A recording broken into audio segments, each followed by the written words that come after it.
کندهار کې په نشه د روږدو کسانو د درملنې لپاره سلبستریزه مرکز جوړ شو.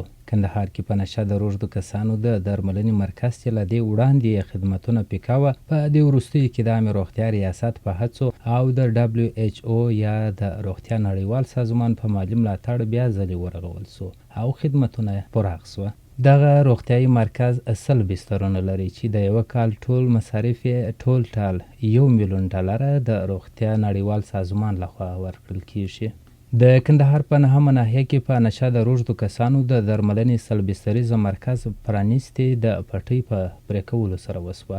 د افغانستان لپاره د روغتیا نړیوال سازمان یا WHO عمومي مشر ډاکټر لیو ډیفینګ وویل یاد مرکز یې تازه بیا ځلې ورغوي. 100 بسترونه لري او د رغونې ترڅنګ د یو کال مصارف ټول $1 میلیون ورته ځانګړي شوي.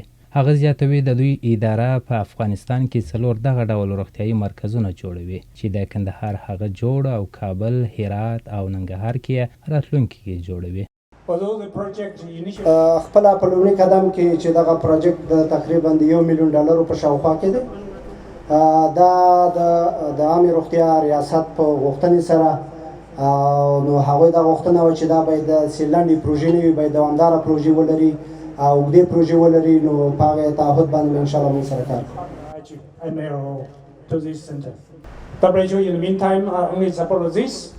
موږ په افغانستان کې 4 نور مرکزونه هم د معتادینو جوړو او چې یو د کندهار معتادینو روغتون دی.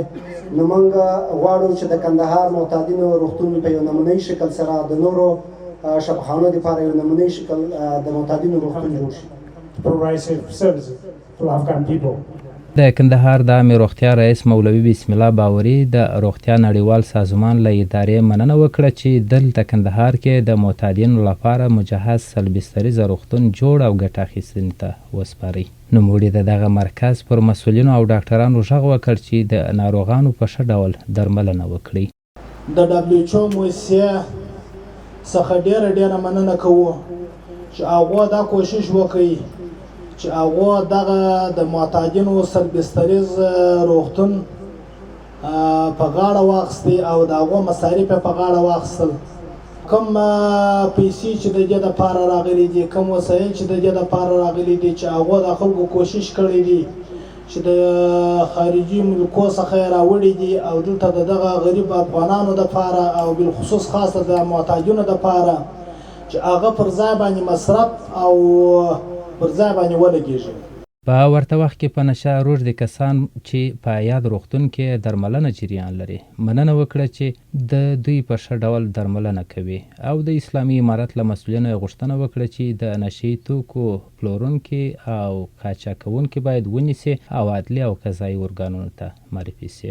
ډېر د خوښۍ ځای دی چې موږ ته د امارت او همکارو مؤسساتو له طرفه د روغتیايي مرکزي او فعال او موږ ته په ټولنه کې د فامیل کې یو نوی ژوند راکړی دی.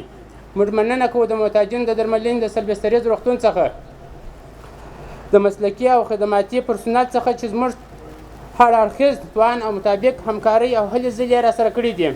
د افغانستان د اسلامي امارت د مسؤلینو څخه موږ دا غوښتنه لرو چې په ټولنه کې د نشهیي موادو پلورونکي ونیول شي او د قانون منګولو ته وسپارل شي.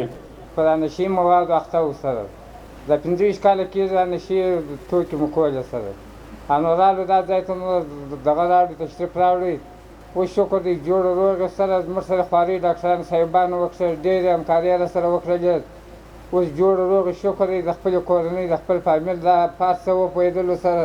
دا په داسې حال کې ده چې دلته کندهار کې په تختپل ولسوالۍ کې هم په نشه د روږدو کسانو د درملنې یو ستر مرکز فعالیت لري او د مسؤلینو په خبره په یاد مرکز کې تر 2500 زیاتو کسانو درملنه جریان لري چې ډېری کسان یې د نورو ولایتونو څخه راوړل شوي دي.